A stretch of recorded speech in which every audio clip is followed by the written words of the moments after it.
Bon alors, vous allez me dire, mais qu'est-ce qu'elle fait là en pleine nuit à courir sur la neige? Eh bien déjà on court sur la neige parce qu'on a froid, hein, on court, et puis parce que la nuit c'est bien plus rigolo. Bon Sandra, Ouais. c'est pas le tout d'être ici, Ouais. mais pourquoi le trail? Pourquoi le trail blanc? Alors, le trail, déjà, c'est de la course à pied, sur des chemins, hein, avec beaucoup de montées, de descentes, De cailloux souvent. de cailloux souvent. Parfois, on dit que c'est roulant, parfois un petit peu moins. Hein. Quand c'est roulant, c'est là qu'on peut vraiment courir. Parfois, un petit peu moins. Alors, la différence du trail par rapport à la course sur route, c'est qu'il y a beaucoup de changements de rythme, hein, forcément, puisque parfois on monte, on descend, on est même obligé parfois de marcher. Donc c'est fractionné en fait. C'est un peu du fractionné, hein. D'ailleurs on fait des entraînements fractionnés. Alors tu vas me dire pourquoi là tout de suite sur la neige de nuit? Pourquoi le trail blanc? Eh bien le blanc simplement parce que c'est sur la neige. Et puis surtout pourquoi s'arrêter quand c'est l'hiver? Regarde ce décor magique. On est surtout sur un sport de sensation, c'est juste du plaisir. On va pas courir des heures et des heures, hein.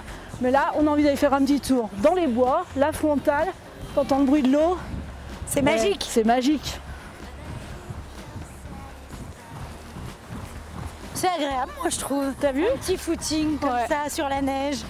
Alors, ce que les gens soupçonnent pas, c'est, t'as vu, la neige, ça amortit. C'est très agréable de courir dessus. Alors, en plus, on est sur un chemin qui est un petit peu damé. Bon, évidemment, ça glisse un petit peu, on fait un petit peu plus d'efforts, mais c'est très très agréable, hein. C'est un support qui est vraiment très doux. Alors quelles sont les chaussures obligatoires pour pratiquer le trail blanc?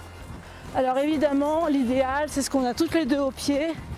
C'est des chaussures de trail avec des gros crampons, ce qui fait que ça accroche vraiment bien le sol.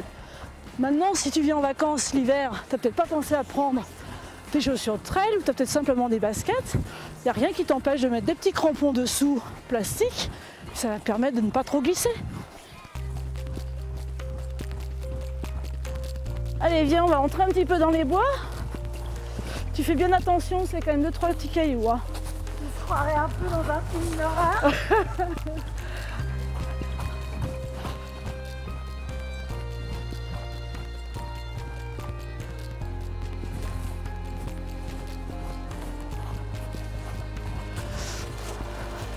Victoire! Quels sont les avantages de faire du trail et de faire du trail blanc? Alors, le trail blanc, tu auras les mêmes avantages que le trail. Après, ici, tu es en montagne, tu vois, tu sens l'air que tu respires, pur.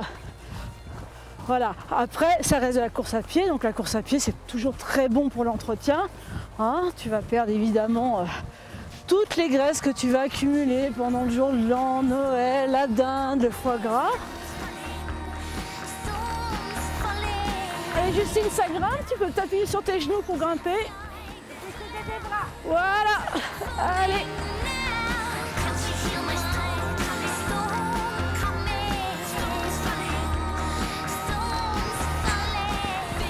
Sandra?